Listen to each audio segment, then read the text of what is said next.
학원과 독서실 등에 적용하던 방역 패스를 당장 멈추라는 법원 결정에 정부는 받아들이기 어렵다는 입장을 거듭 밝혔습니다.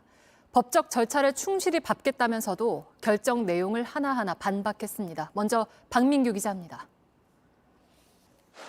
정부는 우선 학원과 독서실 등의 방역 패스를 적용하는 건 차별이 아닌 보호를 위한 거라고 강조했습니다.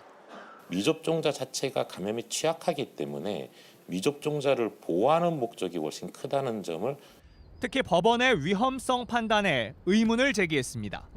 법원은 미접종자가 코로나를 퍼뜨릴 위험이 크지 않다, 또 접종자와 비교해 감염 비율 차이도 그리 크지 않다고 판단했습니다.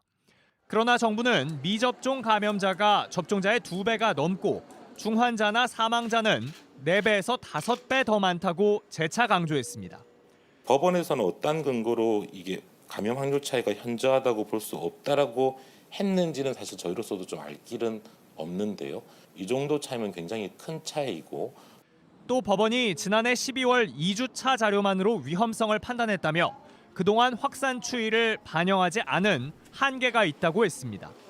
방역 패스가 신체에 대한 자기결정권을 침해한다고 본 것에 대해서도 분명 예외 대상을 두고 있다고 맞받았습니다. 앞으로 이걸 더 늘릴 수 있다고도 했습니다. 특히 거리 두기를 더 하지 않으려면 방역 패스를 늘려야 한다고 밝혔습니다. 거부 움직임이 크다 그러면 사실 방역 당국 입장에서 굉장히 곤욕스러운 것은 거리 두기 외에는 별다른 유행 통제 장치가 없게 되는. 이번 결정은 주로 청소년이 이용하는 학원과 독서실, 스터디 카페에 한정돼 있습니다. 이 때문에 정부는 다른 시설로까지 논의가 커지지는 않을 걸로 내다봤습니다. 당장 방역 패스가 사라진 3개 업종에는 밀집도 제한을 되살리는 등 임시 조치를 준비 중입니다. JTBC 박민규입니다.